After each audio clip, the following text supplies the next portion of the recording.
Hey everyone, it's Miss Jennifer, and today I'm going to give you an informational video on costume care. Our costumes are coming in for competition, for dance pictures, for dress rehearsal and recital, and it's super exciting, but there's a few things I want to touch base with you when you're getting your costumes. The first thing is we order from two different companies and they package it two different ways. The first company ships the costumes in a bag like this with tissue paper in the inside, and all the accessories and everything you need are inside this bag. And then we place it in a nice garment, or a nice shopping bag I should say, and we put that in there with your dancer's name and class. So when you pick up this costume, it will be in the bag. So when they open it, they can toss everything in there and then take it home. The next costume company, we get our costumes that are actually in a garment bag.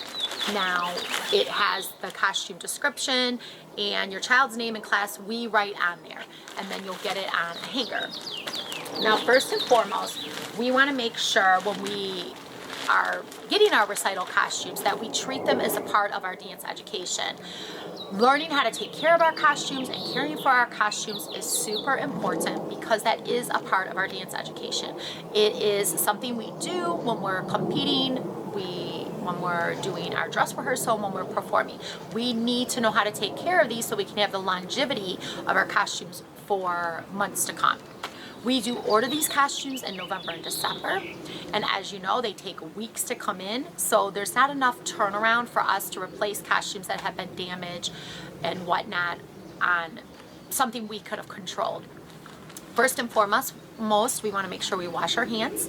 We want to make sure that we're not eating anything or drinking anything in our costumes that could cause them to stain. So only drinking clear liquids and only eating things that won't get on our costumes. So for example, like Cheetos gets all over our fingers, will most likely get on our costumes. We also want to make sure we're not around people who are eating and drinking things that are going to damage our costumes. So when you're trying them on at home for friends and family, or when you're wearing them to class, we want to make sure we're not around anybody who has anything red or Doritos or anything like that. The next thing is, when you get your costumes, you want to take them out of the bag. You want to give them a good shake. So we have one of our costumes here, and we want to get our accessories out. So we're going to take this one out of the bag, and we're going to give it a good shake. And as you can see, there's wrinkles on it. We want to put it on a hanger, and we want to place it in a garment bag. If your costume didn't come with a garment bag, you need to purchase a garment bag because that's the best way to protect the costume from damage. So there's a couple different companies that you can order from, and I will link those below. And I'm going to show you those. I have a lot of stuff to show you guys today. The first company is from Pack to Rack, and I love this costume company for garment bags because it does have the zipper pouches for all of your accessories where you can put your shoes in and your tights in and everything you need, and then you could just simply right here put an index card with your dancer's name and class and phone number and studio name. And I always do that on the index card with a permanent marker. Another garment bag that you can get is one from IKEA, and they sell this in a 2-pack, and I believe it's white and black. You will need to purchase hangers separate, the same with both of the different garment bags. This is more affordable. This is about under $10, but you will have to make the label and tape it on to your garment bag or write on it with the Sharpie. Just make sure it's dried before you put the costume in.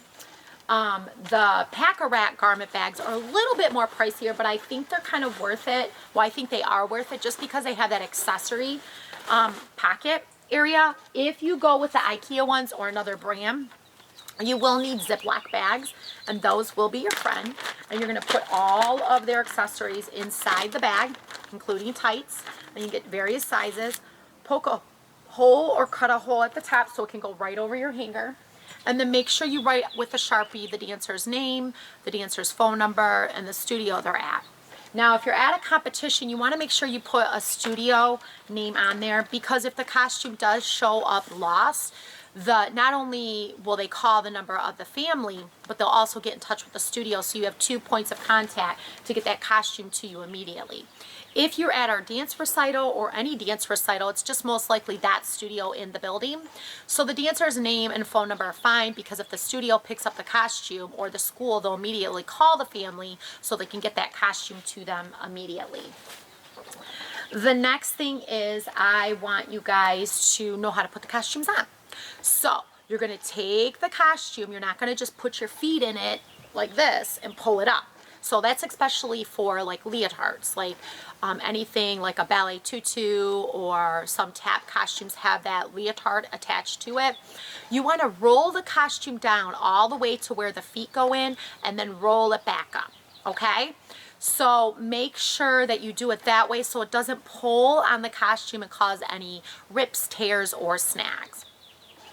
The next thing is I want you to be mindful of, when you get the costume, what is a manufacturer defect or what is a defect that happened in our world.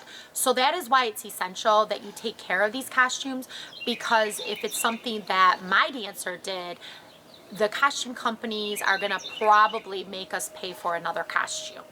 But if it's a manufacturer defect, like a color, the color in the costume is two different colors, so it's a dye color, or a stone's missing, or whatnot, we can get in touch with the costume companies immediately after you tell your studio owner, so they can get in touch with the costume companies and get a new costume shipped to you immediately. If there's weeks delay in that process, it's going to be harder to get the costumes. As you can imagine, we order these costumes in November and December, and they take weeks to come in. So the same thing is going to apply in the spring when you get these costumes, that it's going to take weeks for it to come in. So that's why it's important that you tell your dance studio owner if there's a manufacturer defect immediately. Now, we normally try the costumes on and dance in the costumes just so the teachers and the studio owner can see how the costumes look, to see if there's any defects and things like that. Once the costumes go home, they are your responsibility. So once that happens, there's not an exchange process that happens. Now, because you're picking up the costumes either in your brown bag or a garment bag, it's a little bit different scenario right now at this time. You have like literally 48 hours to report any manufacturer defects once you get that costume in your hands. And then pictures need to be taken and sent to the studio owner, which is myself, immediately, so we can see if we can get another costume in a timely fashion for you. Now, if for some reason that costume, once we see that costume in the Zoom class or in person, once we see that costume and a defect happens after that, it's your responsibility to replace the costume. So that means any hair pieces that didn't show up with the costume, accessories, or any gloves or socks or things like that. So that's why it's important that you take your costumes very seriously. So with that being said, I want to address a couple different issues.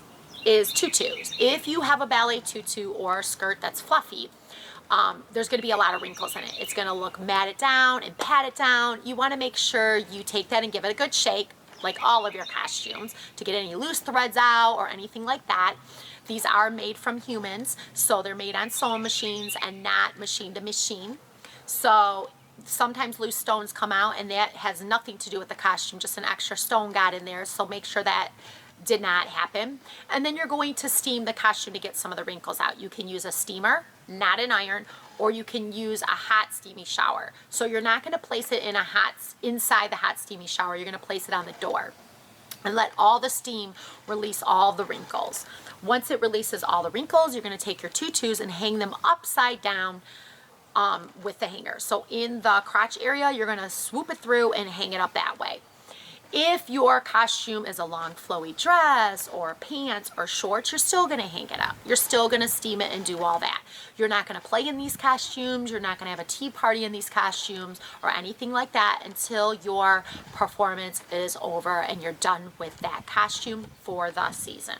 Then at that point, you could do whatever you need to do, or want to do, I should say. Okay, so last but not least, these are some key points when you get your recital costume. They are gorgeous, they are beautiful, and they are a wonderful time of year when you get it. The excitement is awesome because we waited so long for them. Make sure you label every little piece, including hair pieces and accessories, just so we don't lose any of those wonderful pieces that we waited so long for. Make sure you hang your costumes up. Make sure you don't wear them to play in, and make sure you don't eat or drink in anything that's going to stain it.